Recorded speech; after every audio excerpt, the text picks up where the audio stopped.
히브리서, 오늘 히브리서 마지막 끝부분 하겠습니다. 히브리서 13장이 마지막인데, 거기 22절부터 끝에 가요 보면 사람 이름 나옵니다. 사람들이 그런 데 있어요. 편지니까. 히브리서 제일 1장에는 아무런 사람에 대해서 속이 없다가, 히브리서 1장에서는 뭐냐 하면 마지막 때에 조상들에게 말씀하신 하나님이 매 마지막 날에 아들로 우리에게 말씀하셨다. 이 하나님께서는 그냥 마냥 숨어 계시는 분이 아니다 이 말입니다. 하나님의 하나님됨을 분명히 하나님 쪽에서 나타낸 적이 있다. 냈다 이 말이죠. 그래서 하나님께서 나타내신 것을 몸 붙잡는 사람은 그건 뭐 어쩔 수 없는 거죠. 맨날 하나 쳐다보면 하나님 어디 있느냐 이렇게 알 게 아니라 하나님께서 계속 이 땅에 자기 자신의 흔적을 남긴 거예요. 그것을 이제 이스라엘한테는 뭐 남겨놨느냐 하면 바로 율법과, 그리고 또 하나 더 있죠. 율법과 선지자로, 율법과 선지자로 이렇게 나타났는데, 히브리서에서는 선지자로 말미암아 부분과 이런 모양으로 우리 조상에게 말씀하셨다. 이 선지자를 통해서 하나님께서는 말씀을 주신 거예요. 그러면 하나님 말씀을 주셨는데, 이거는 만약에 칸 영화제 같으면 카페트라 볼 수 있어요.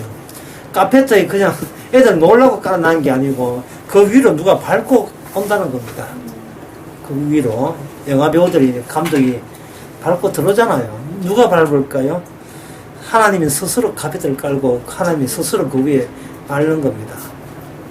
이러한 이야기를 하는 것은 히브리서에서, 사실은 히브리서에서 은연 중에 계속 강조하는 게 있어요. 왜냐하면 이걸 은연 중에 강조하는 것을 제가 달리 표현해 보겠습니다. 말씀 덩어리. 인간은 눈에 보이는 그건 껍질이라면, 하나의 만두의 외피라면, 밀가루라면, 속은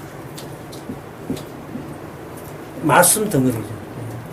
보통 그저 손자나 또 애들 또 이렇게 마음에 드는 사람한테 뭐라고 이야기합니까? 아이고, 이쁜 덩어리 하잖아요. 아이고, 사랑 덩어리 하잖아요. 주님께서는 선지자를 말씀 덩어리로 봐오고 선지자와 더불어서 선지자를 밟고 마지막 때 나타났습니다. 그러면 마지막 때 성도라는 것은 옛날 선지자에게 남긴 그 똑같은 취지로서 말씀 덩어리로 이 땅에 남겨주는 겁니다. 말씀 덩어리라 하는 것은, 말씀은 뭐냐면 내용이 되어 있고요. 이 덩치 또는 덩어리라 하는 것은 이거는 형식이 되겠습니다. 형식. 내용과 형식이 결합이 되면서 뭐가 나오냐 하면 여기 복음이 표현되는 겁니다. 복음의 표현. 내용, 말씀, 형식, 하나의 그릇이네, 그릇. 그릇에다가 말씀이 닿으면 그 사람이 생각하는 거, 행동하는 거, 그리고 생활의 태도, 이것이 뭐냐 하면 다 복음에 관한, 복음의 표현으로 나오는 겁니다. 다시 말씀드릴게요. 선지자를 통해서 옛날에는 이야기했잖아요. 근데 그 선지자에 대해서 다른 사람이 뭐라고 합니까? 네가 금방지게 내한테 그런 소리 하다니 니나 내나 똑같은 인간이잖아. 이렇게 사람들이 하겠죠. 네가 내보다 공부를 많이 했어. 네가 똑똑해. 네 어느 대학 나와서 뭐 이렇게 하겠죠. 그러나 선지자들은 뭐냐 하면은 말씀 덩어리이기 때문에 나를 표현하는 게 아니고 자기 안에 있는 말씀을 표현해 온 겁니다. 그러다가 이제 마지막 때에 성도가 등장하면 성도가 옛날 선지자와 똑같은 처지에 놓여 있는 겁니다. 그러니까 제 말은 본인을 무시하지 말아야 합니다. 본인을 무시하면 안 돼요. 예, 다른 사람하고 비교해서 난 인생 성공했다, 실패했다, 난 출세했다, 잘 산다, 못 산다, 그런 잣대로서 그런 평가를 자기한테 내리지 말라 이 말이죠. 말씀이 내가 가능하게 만들면 가능하게 되는 거고, 말씀이 부하게 되면 부하게 만드는 거고, 중요한 것은 나의 표현이 아니고 복음의 표현이지, 복음의 표현. 주님의 표현으로서 나타나게 되게 되면 남들이 나에 대한 평가에 대해서 그렇게 휘둘릴 필요가 없다 이 말이죠. 휘둘릴 필요가 없어요. 이건 우리 집안 이야기인데 제가 결혼하면서 아내를 어디 처음 결혼하기 전에 소개시키자면 우리 집안에 장례식 할 때, 그것도 성당 장례식 할 때, 온 집안 다 모였을 때, 친척 다 모였을 때, 그때 이제 우리 고모 결혼식 성당에서 그때 제가 연젓이 이렇게 들이미어 봤어요. 네. 이런 분하고 사귀다. 이렇게 하니까 시어머니 되시는 분, 그게 우리 어머니죠. 네. 위에서 스캔하는 훑어보는 거예요. 되나. 다른 식구들도 마찬가지지만 특히 시어머니 같은 경우는 훑어보죠. 그 스캔하는 거 훑어보는 거 거기에 우리가 휘둘리서는 안 된다 이 말이에요. 그래서 이제 결혼하고 난 뒤에 제 아내만 참 웃기더라. 별것도 별 잘나지도 않는데 되게 잘난 차더라. 이제는 식구가 돼가지고 우리 제 아내한테 이제는 복락을 받아서 사는 입장이 되었지. 역질이 돼가지고 스캔의 입장이 아니고 이제는 제 아내 없이는 못 사는 입장이 되었지요. 결국은 이게 복음이 뭐냐 하면 이런 겁니다. 오늘 제목이기도 하는데요.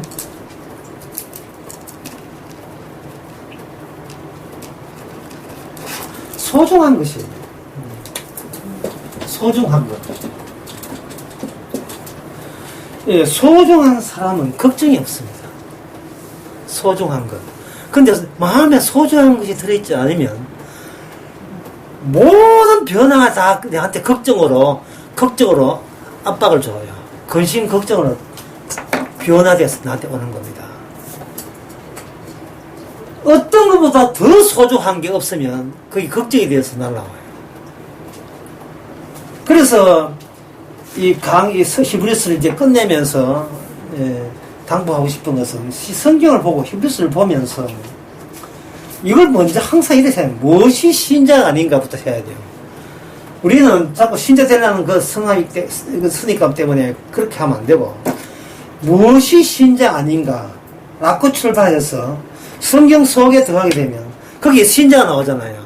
이래야 신자라는구나 라고 하고 다시 바깥에 다시 나와야 돼요. 나와서 다시 물어야 돼요. 무엇이 신자 아닌가. 처음에 신자 아닌가 하고 두 번째 신자 아닌가 하고 같은 문장이지만 이 같은 뜻이 아닙니다. 한번 적어볼게요. 시작을 뭐냐 하면 무엇이 신자 아닌가에서 질문하라 했습니다. 제가 답변을 내가 일방적으로 내려볼 거예요.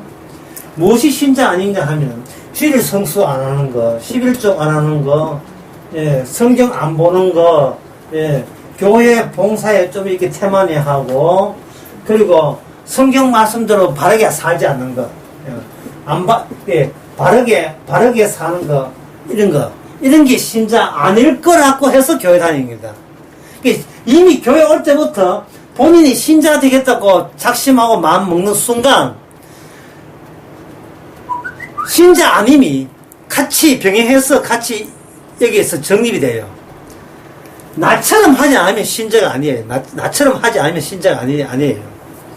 자, 그래가지고, 이제 여기는 뭐냐 하면은, 사교단체적 교회라는 게, 이걸, 커뮤니티라고 하는데, 커뮤니티. 하나의 공동체, 사교단체가 가지고, 항에 뭐 찬송도 하고 예배하고 있잖아요. 그거 그대로 이제 흉내 내고 따라 붙이게 하는 거예요. 모방도 하고, 앞자리에 앉아서 뭘 하고. 그러다가, 두 번째 뭘 하겠냐 하면, 이제 성경 속으로 들어가요. 성령에 통해서 성경 속으로. 성령이 아니면 성경 속으로 못 들어가요. 들어가 보니까, 거기서 무엇이 신자가 나옵니다. 무엇이 신자. 이럴 때는 나는 마땅히 신자며, 나같이 아는 것은 무엇이 신자 아니다. 그것도 신자야, 나같이 돼야지. 이런 마음으로, 그들럭거리면 왔다가, 막상 성령을 통해서 성령 안에 들어가버리면, 히브리서 안에 들어가버리면, 거기 신자가 나와요. 근데 신자 나오는데 그 신자는 교회라는 그런 사교단체에 없어요. 지금 성경대에 나오는 그 인물이 교회는 찾아볼 수 없어요. 왜? 다 사교단체 놀러 오기 때문에. 왜냐면 이 성경 속의 신자들은 죽음을 각오하고 예수 믿는 사람이잖아요. 근데 세상의 교회는 살라고 오잖아요. 죽으려고 온 게 아니고. 주님, 죽여 주옵소서. 그게 소위 돼가지고 오질 않다, 이 말이죠. 예?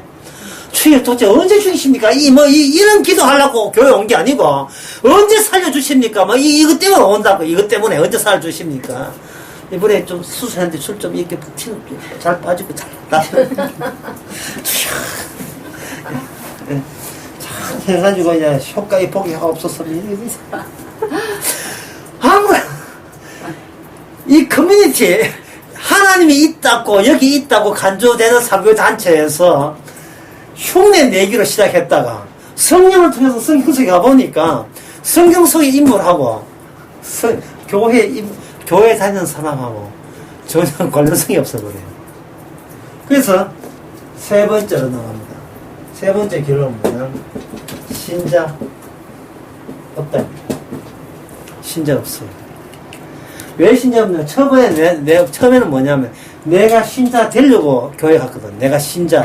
왜 더러운 풍울에 신자 돼야 죽어서 좋은 데 간다 하니까 신자 되려고 하다가 내가 되어야 할 신자는 애초부터는 그런 건 없다는 사실을 발견하게 됩니다. 내가 신자가 되려는 그 사고방식이 나의 하나님의 신자됨을 회방하고 막았었어요.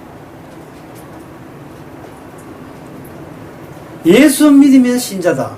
누가? 내가. 이게 바로 대표적인 엉터리입니다.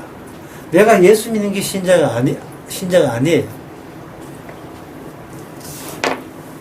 내가 예수 믿는다고 구원하는 게 아니에요.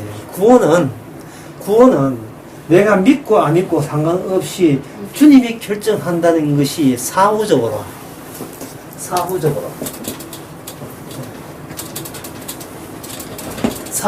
일이 끝나고 사후적으로 그게 믿어질 때 그게 신자입니다.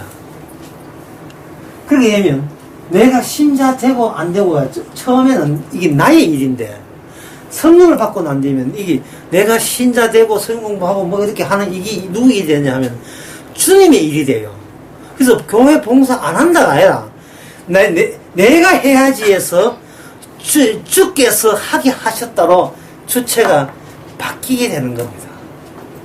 내가 이 집안의 아내다가 아니라 저 남편하고 결혼해야지가 아니라 주께서 결혼하게 하셨다고 이게 바뀌게 되는 겁니다.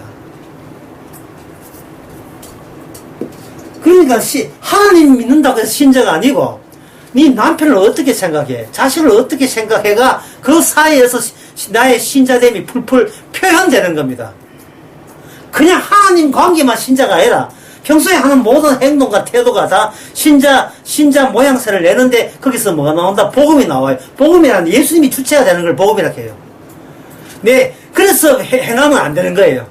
행함은 내 행함이기 때문에 이게 신자가 안 되는 겁니다. 예수님의 행함이 지금의 나를 만드는 거예요. 그래서 주체가 주님이 되는 겁니다.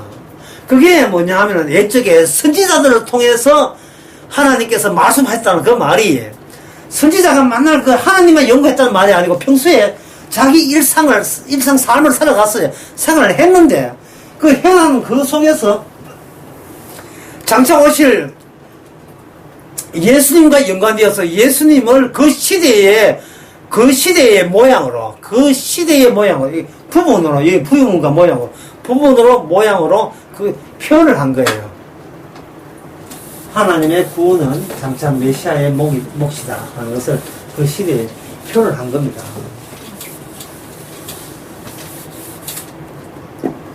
자, 방금 이야기한 이것을 좀 더 어렵게 설명할게요. 쉽게 어렵게 설명할게요. 어떻게 어렵게 설명하냐 하면 인간이 이래 있다면 인간을 둘러치는 아우라 기운 같은 거 아우라 상만 아시죠? 예. 성공 마레 같은 옆에 막 뒤에 노란 거 있잖아요. 후광 비슷한 거. 그걸 아우라 하는데, 베냐민이라는 사람이 표현한 아우라, 후광. 이 후광과 더불어서 여기서 단어가 만들어집니다. 단어가. 이걸 이제 후광, 아우라 어려우면 그냥 시공간이라 합니다. 시간과 공간. 이게 어려우면 그냥 위상. 이 말이 어려우면 그냥 위치. 위치가 뭐 어려우면 그냥 단어는 자리. 이 자리 어려우면 그러면 그냥 쟁반 그러면 돼. 쟁반. 나는 구해둔 사과. 쟁반 통째로 옮기는 거예요. 쟁반 통째로. 왜냐하면 선지자는 본인이 하고 싶어서 한 사람이 아무도 없어. 선지자가 기도원 같은 경우에는 자기 안 하려 하거든요. 에리미야도 마찬가지고 본인이 하고 싶어 하면 이미 쟁반 때문에 그에서 뭐가 나오냐면 선지자라는 새로운 위상이 나옵니다. 그럼 선지자가 단어잖아요. 선지자 단어잖아요. 그러면 이 단어만 선지자가 단어가 아니고 오늘 많은 신자 또는 성도 이 전부 다 단어예요. 이 단어는 바로 이 쟁반을 표현하는 겁니다. 쟁반, 자리, 위치, 위상 이걸 표현하는 거예요. 따라서 제가 하는 이 말은 뭐냐면 이런 뜻이에요. 나라고 하는 나는 없다입니다. 이게 돼야 신자예요. 나라고 하는 나는 없는 거예요. 남들이 불러주는 김아무개 없어요. 물론 없는데도 없지만 있는 척을 해줘야 그들과 대화가 되니까 김아무개요. 이렇게 하죠. 왜 칼락하게 갑자기 수업 시간에 이게 휴대폰 못 끄집어야 되잖아. 아민이 난 시시해 보여줄게.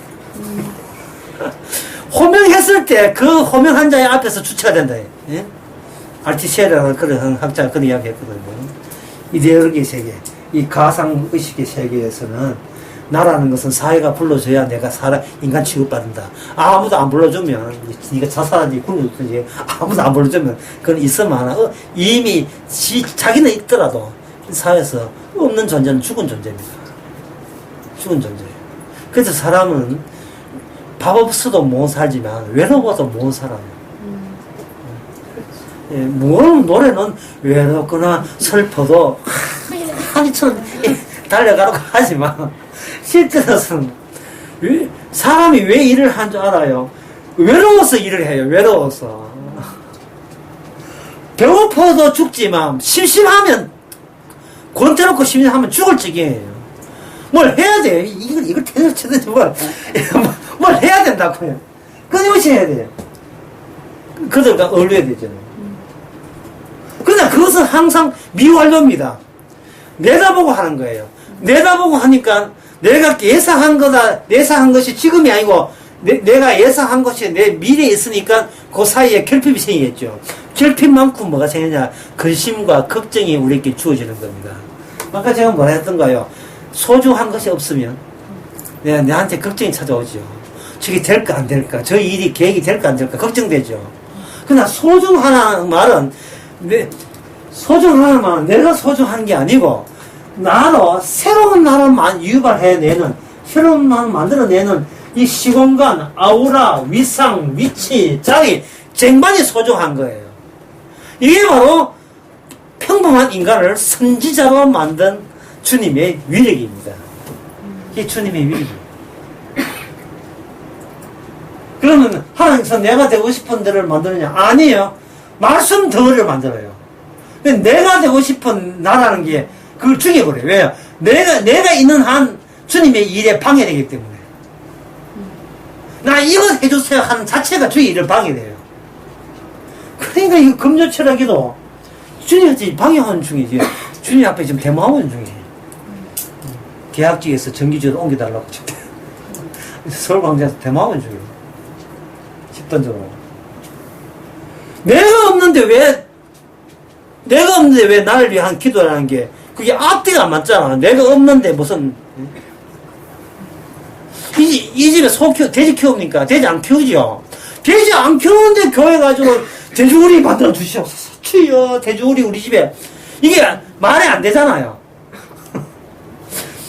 이 집에 내가 없는데 나를 위해서 기도할 이유가 없는 거예요. 그래서 마태복음 6장에 기도할 때 뭡니까? 너한테 필요한 것은, 너라고 하는 것은 그냥 너가 아니고, 아버지와 예수님이 아는 그 관계에 포함된 우리 안에 포함된 너라고 내가 지목해 줄 때, 비로소 너는 주기도문을 이해하게 되고, 주기도문에 합류가 되고, 그 주기도문에 의해서 새롭게 생산되는 새로운 피조물 되는 거예요. 다시 정리합시다. 나라는 건 없습니다. 나라는 건 없는데, 내가 생각한, 내가 의식하는 나는 없는데, 나의 충분한 이 아우라, 이 영역이, 예, 내가 속한 영역, 예, 장소, 비슷한 한두 가지가 아니네. 영역, 장소가 나를 이렇게 만들었습니다. 자, 그리고 난 뒤에 히브리서 제일 마지막에 봅시다.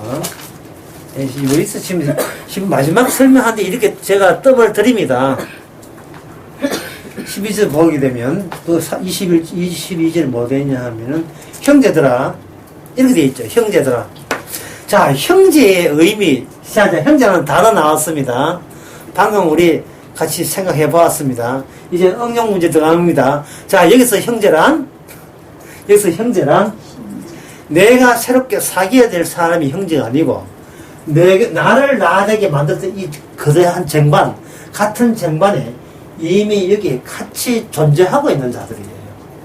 내가 사는 환경이 좋아서 미처 연락이 안 됐을 뿐인데, 나중에 알고 보니까 다들 그리스도 안에 은혜를 받는 사람끼리 형제가 되는 겁니다. 그걸 뭐 흔히 에베소서 이야기하면 교회가 되는 거예요. 그래서 이렇게 보게 되면, 교회라는 것을 인간이 만들어낼 수 있습니까? 못 만들어냅니까? 못 만들어내죠. 분명히 여러분들 못 만들어낸다고 이야기했습니다. 자, 그러면 제가 질문을 하나 던집니다. 예. 자, 교회를 부수려면 어떻게 하면 되겠어요? 형제들을 붙어가요? 교회를 부숴요? 예, 교회를 부수려면 어떻게 하면 됩니까? 사람들 교회 못 부수죠. 못 부시지요. 정답입니다. 교회 못 부수지요. 그러면 목사나 장로나 목사 장로가 교회에 대해서 걱정할 필요 있습니까? 없습니까? 없지요. 걱정하려면 딱 하나밖에 없어요. 왜냐하면 형제 아닌 게 형제인 척하는 거, 말씀 덩어리가 또 아니면서 말씀 덩어리인 척하는 거, 제발 그런 건 좀 이렇게 색출해 내주시면 좋겠어. 그런데 교회를 못 부수잖아요. 그런데 실제로는 어떻게 되냐면, 교회는 어떻게 무너지고 부서지느냐. 이제 7교회가 다 이게 쳤다 옹이집니다. 7교회 같은 경우는 뭐냐면, 내가 만든 교회를 만들어버리면 돼요. 나라는 것도 내가 못 만들었지만, 성령 안 받은 사람은 내가 나서서 교회를 만들어버리면, 그거는 기존 교회를, 가짜 교회가 이렇게 펜스를 쳐버리는 거예요. 그러면 나처럼 가짜들이 그 교회의 커뮤니티를, 하나의 공동체를 형성하겠죠. 그러면 그게 가짜 교회. 이 교회의 무너짐이에요. 따라서 교회는 끊임없이 가짜 교회를 무너뜨리는 설교를 해줘야 돼요. 근데 어느 게 가짜가 진짜인지 모르기 때문에 어떻게 하냐면, 교회를 무너뜨리는 설교를 해야 됩니다. 그러면 진짜 교회는 아무리 무너뜨려도 말씀한 것처럼 안 무너질 거고, 가짜 교회는 무너뜨리게 되면 가슴 덜컥 내려앉고 벌벌 떨 거고, 이 벌벌 떤 쪽은 요건 갈아지고, 예, 흩어지지 뭐 집에 가서 하지 뭐. 집에 가서 혼자 예배드리지 뭐. 이렇게 돼버리면 그건 안 무너진 교회고, 가게세가 왔더니 전기세 나왔는데 11조 한 사람이 우리 두 분밖에 없어가지고 이 관리비도 안 나오고, 이런저런 걱정한다는 것 자체, 나제라 성교한다고 말은 걸어놨는데 성교 헌금이 뭐 한 달에 20방이 안 돼가지고 500만 필요한데 내가 여러분 뭐 하십니까? 기도합시다. 이런 게 전부 다 가짜예요. 가짜. 이런 가짜라고요. 이건 내 계획이 성령께서 내한테 어젯밤에 기도할 때 내한테 응답을 좀 하기 때문에 이거는 반드시 주의 뜻입니다. 뭐 이런 식으로 버티는 거. 아까 제목을 바꿔야 되겠는데, 소중한 것도 넣으면 계속 후보감이라.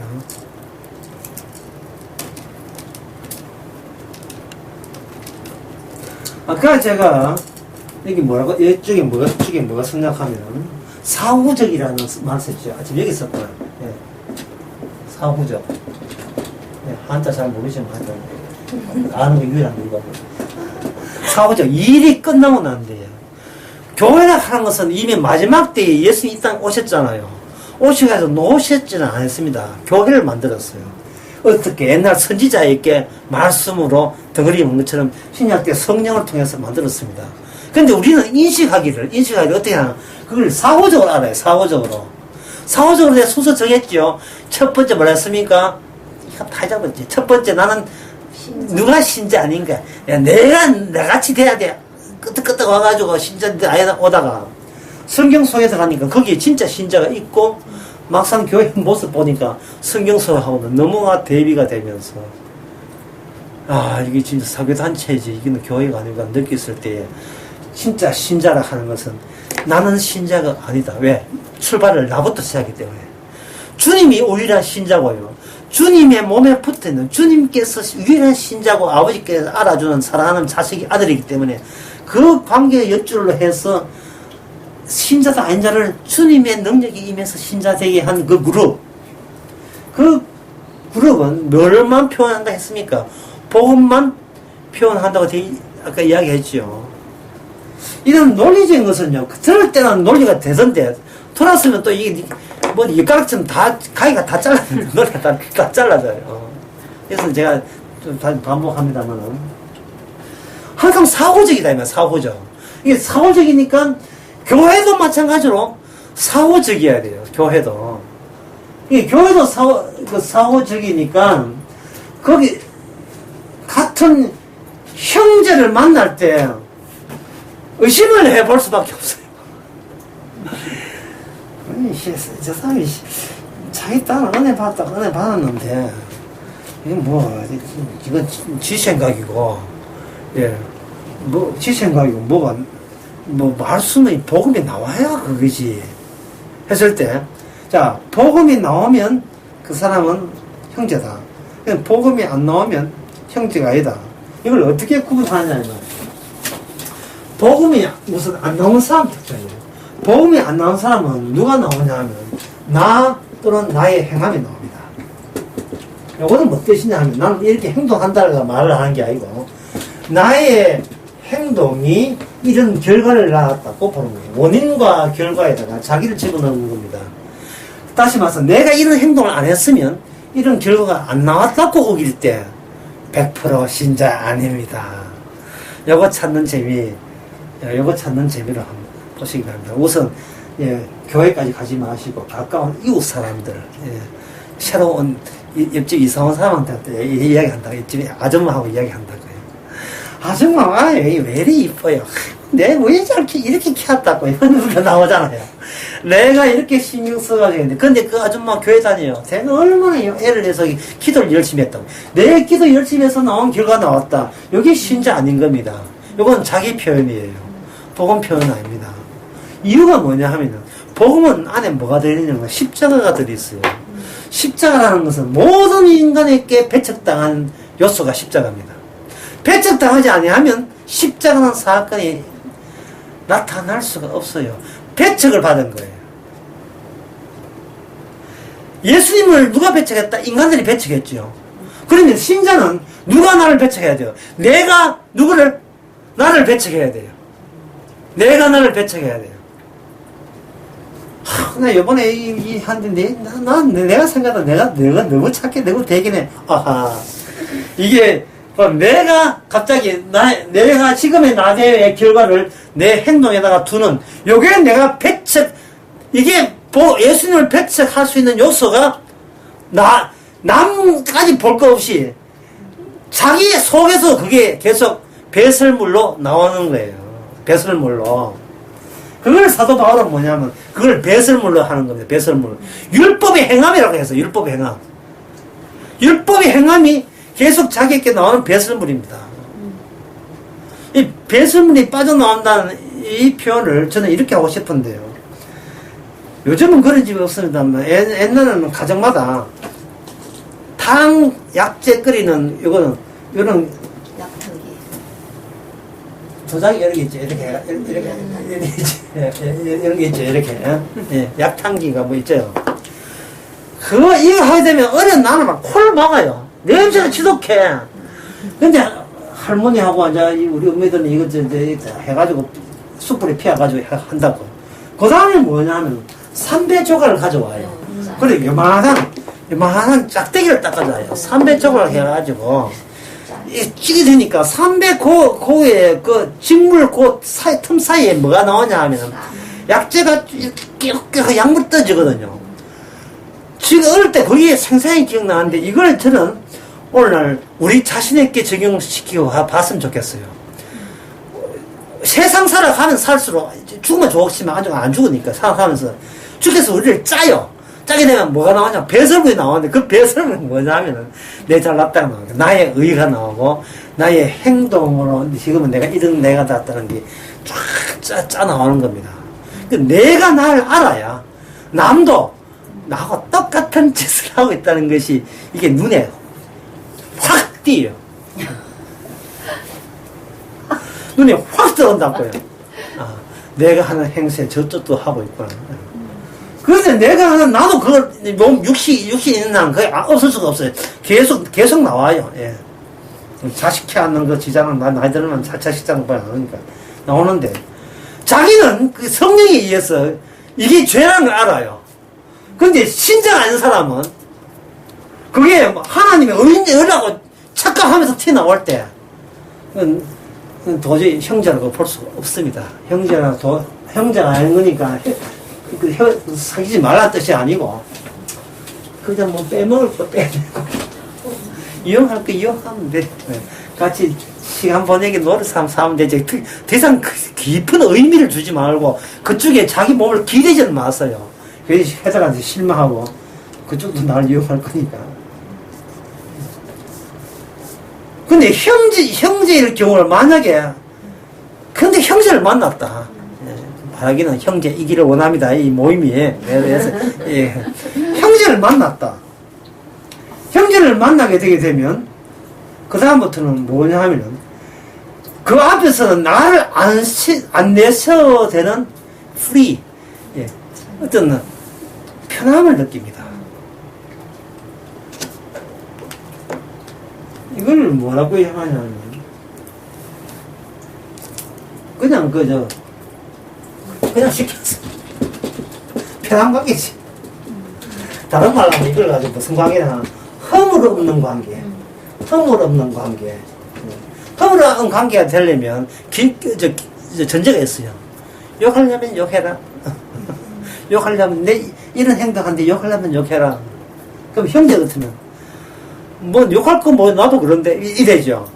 그 사이가 둘이 만나면서 철판을 까는 것이 아니고 철판을 던져놓고 만나는 관계이기 때문에 둘이 죄와 죄 만남이 아니고 죄와 죄의 만나면 반드시 형제 사이는 뭐가 들어오냐 하면 십자가 말 안 끄집어내도 이미 거기에 십자가를 표현하는 하나의 쟁반 아우라가 되는 거예요. 이걸 가지고 뭐라고 하냐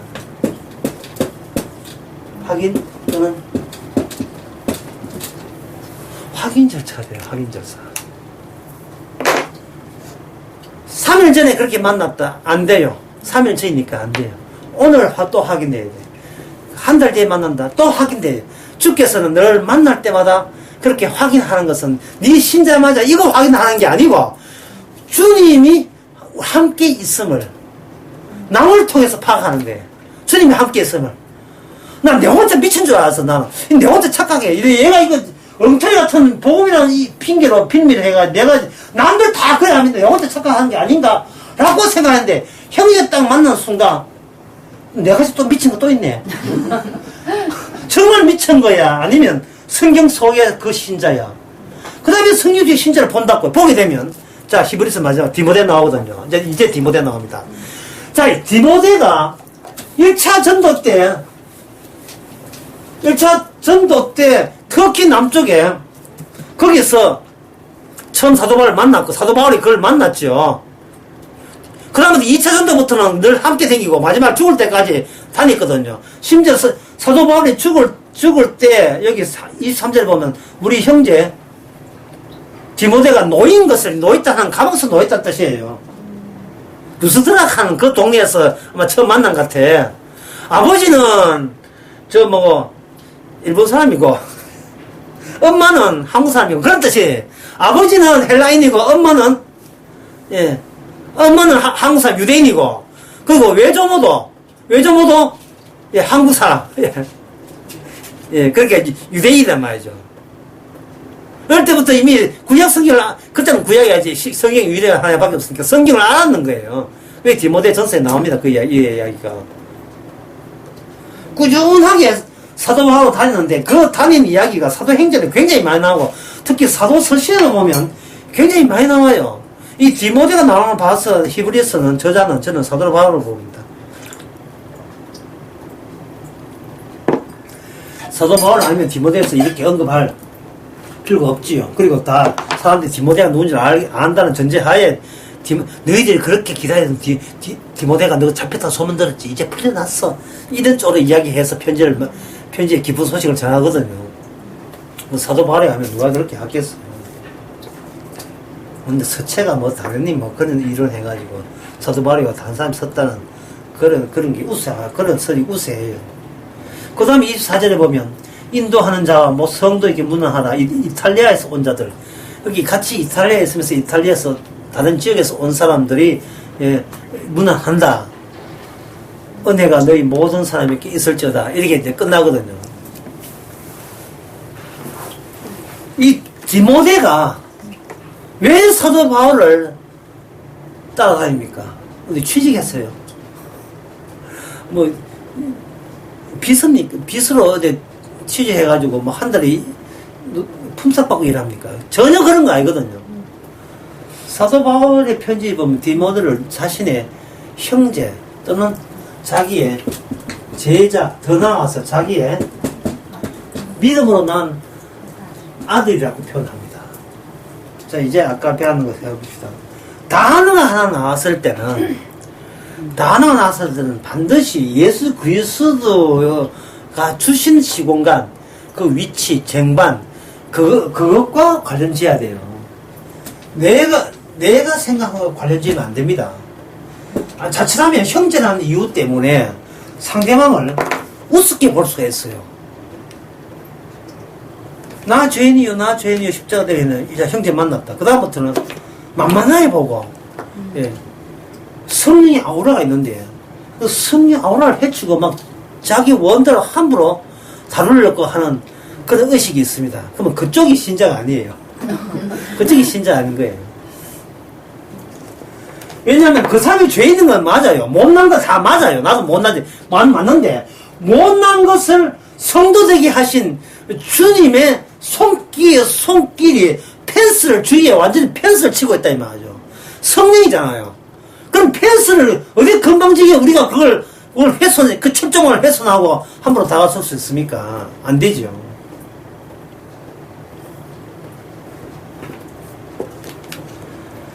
디모데를 제자라 아들이다 이렇게 했을 때 사도 바울이 디모데를 함부로 하는 게 아니고 반드시 뭐를 격려하냐 하면 예수님과 함께 있는 자로서 존재로서 대하는 겁니다. 딸로 대하고. 그러면 그 디모데에게 그냥 다가서지 않고 뭐로 다가서느냐. 오늘 성경 말망에 있는 것처럼 이걸 갖다 봤었죠. 은혜를 가지고 다가서는 겁니다. 수박하는 친척이 오랜만에 서울 올라갔다. 그럼 선물로 뭘 가져오겠어요? 수박은 좀 너무 했거든요. 무겁기 때문에. 그러면 방울토마토 하는 친척이 촌에서 친척이 고모나 이모가 왔다. 그 특산물이 방울토마토다. 그러면 서울집에 친척집은 뭐 달고 오겠습니까? 그 방울토마토 갖고 오죠. 바로서 형제한테 다가갈 것은 은과 금은 내게 없거니와 내가 있는 것으로 네게 주노니 예수의 이름으로 만나는 겁니다. 형제들 사이에. 예수 이름으로 만나버리면 어떤 특징이 있느냐 하면 그 사람의 잘못에 대해서 평가하거나 티방을 주거나 우습게 보거나 얕잡아 볼 수 있는 그게 전혀 안 돼요. 은혜를 앞장세우기 때문에 그렇게 되는 겁니다. 이쪽은 용서받은 자고 우리 자신도 마찬가지로 용서받은 자고 주님은 용서하는 자. 그러면 용서받을 자를 이렇게 만나게 준 것은 눈에 보이는 그 사람만 현존에 있는 거예요. 현존. 예.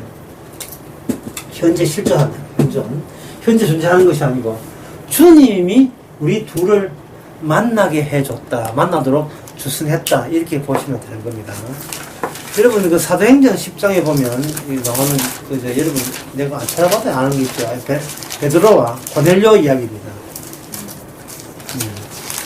그, 베드로와 고넬료 이야기 했을 때에, 베드로와 고넬료 이야기 하면서 늘, 이 이야기가 우리에게 풍기는 것은, 의도적으로 베드로가 고넬료를 전도하려고 한 적이 없었다는 거예요. 의도적으로. 그러면 의도적이 아니냐면 베드로와 고넬료 사이에 그 누가 개입했습니까? 여기 보면 천사가 개입했죠. 그러면 답이 딱 남았네요. 성도의 만남, 신자의 만남은 반드시 누가 주선해야 된다? 천사라든지 성령이라든지 하나님의 뜻이 개입해야 돼요. 뜻이 개입해야 돼요. 그래서 일반 사람의 만남은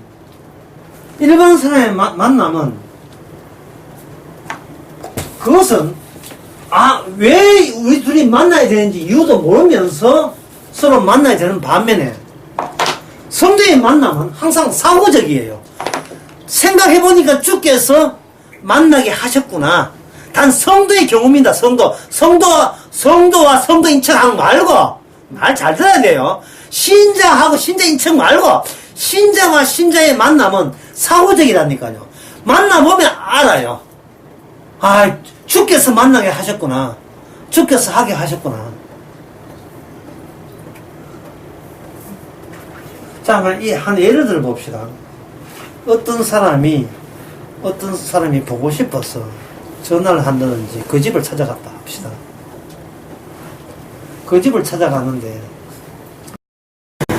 제가 옛날에 강도사 그렇게 목사 되기 전에 있던 실제 이야기예요. 기장에 있었거든요. 저 부산 근처 기장에서. 그땐 전도율이 심해가지고 전도가 아주 열성이 있어가지고 너무 일찍 집에 가서 새벽 5시에 간 적이 있어요. 그 영혼이 불쌍해서 곧 죽게 제대로 하시면 좀 우약이나 싶었는데 지금쯤 좀 심했다 싶은데 어떤 집을 찾아갔는데 자기는 주의 은혜라고 찾아갔는데 첫째에서 왜 왔어요? 왜 바쁜 거 안 보여요? 목사는 다 해요. 예? 목사는 내 꼭 만나줘야 됩니까? 목사님 되기 전에 인간이 되라 이렇게 나왔을 때 자기는 막 기도 중에 막 얼굴 떠올라가지고 지금 성령께서 마치 사도행전 10장을 생각해가지고 지금 천사가 나를 만나라 같이 시한 줄 알았는데 했는데 와보니 완전 분위기가 전혀 아니라. 예. 자, 그때 어떻게 됩니까? 사실은 기도 중에 당신을 봤습니다. 이렇게 해야 될까요? 아니면 죄송합니다, 미안합니다 하고 문 닫고 나와야 돼요? 어떻게 합니까? 문 닫고 나와요. 왜냐하면 사고적이기 때문에. 자, 보세요. 내가 감각할 때 이거는 내 행동이 내가 원인임을 고집을 하는 거예요. 원인이라는 것은 결과를 보고 결과로 다시 원인을 정립을 해야 되는데 그 결과가 영 아니다는 결과를 내렸으면 내가 생각한 이 원인이 나의 착각이며 나의 오바. 내가 오바한 거예요. 내가 너무 저 사람을 영혼으로 사랑했다. 그거는 주님의 지시가 떨어지기 전에 그냥 내 혼자 생각을 너무 깊이 한 거예요. 그래야 이 정도 저 사람의 영혼을 생각해줘야, 그래야 내가 주의 목자답다고 내가 스스로 자기 자신을 그렇게 장착하고, 자기를 위선하고, 기만하고, 위장하는 거예요. 그런 경우 얼마나 많으면 교회에서. 기도하기 싫사는데 막 머리 짚고 기도야. 이 영혼을 불쌍히 여서서 본인은 손목 언제 얹어지고 이거 내 무슨 횡포를 당하나 싶어 눈만 끄덕하고 있는데 이쪽 권사는 게시받은 권사는 축해서 이거 있고요. 이 주역 하는 건지 안 가면 돈 내라 하는 양이 분명 안 됩니다. 자, 그 사람 다른 경우를 봅시다. 다른 경우를 했는데 그냥 무심코 만났어요. 마시는데 저쪽에서 아이고 안 그래도 오늘 목사님 만날 줄 알아. 그 사람도 호들갑을 떠는데 나는 당신 별로 만나고 싶은 생각 없는데 기다렸습니다 뭐 이래 나오더란 말이죠. 그때는 뭐냐 하면은 주께서 그렇게 만난다고 주선했다는 것을 확실하게 느낄 수 있는 거예요. 아, 내가 만나고 싶다 한 이게 주의 뜻이 아니고 나는 남들의 그 움직임에 딸려가는 그러한 시다바리 종이 위치에 있구나는 거. 내가 하고 싶은 대로 하는 세상이 아니고 이 세상은 하기 싫든 좋든 관계없이 일을 일으키게 되면 본인이 아는 게 거기에 맞춰 따라야 될 종이 되는 겁니다. 그러면 이거는 뭐냐 하면은 나는 작아지는 거예요. 이게 바로 신앙생활입니다. 신앙생활은 할수록 내가 작아지는 거예요. 작아지다가 나중에 어떻게 되나 사라지세요. 작아지고 사라져요. 작아지고 사라지게 되면 가정에 아무 문제도 없고 교회 문제도 없어요. 교회 문제 모든 문제 사상의 문제는 뭐냐? 내가 안 작아지고 내가 버틴다든지 더 커졌다고 착각한 데서부터 비롯되는 겁니다. 네? 이 개 볼 때마다 생각해요. 이 개 주제 파악이 돼야 될 텐데. 예. 오래 살면 완전 이거 사람 행사한다 하니까 이거 완전. 나중에 사람한테 귀에 올라타죠.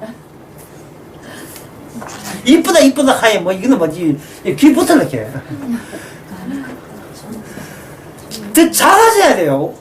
우리의 생각이 아주 작아지게 되면 나는 무가치하고 보잘것없는 존재가 돼요.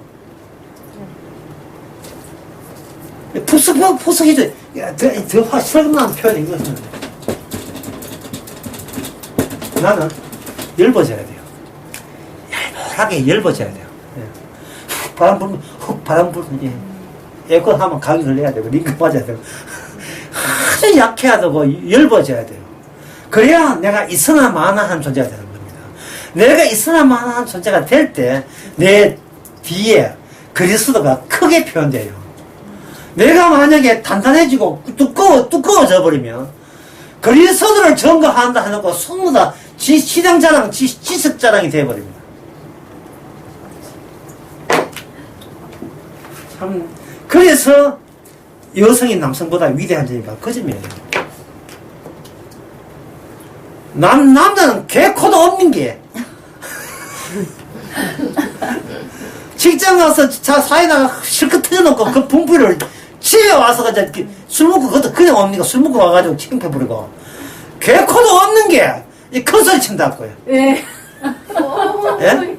술 먹고 들어가지고 술만 곱게 묵고 디비 자지. 아 잔잔하게 해가지고 아이고 짜스가 니하고 니 아들 아이가 하다가 그냥 잤어.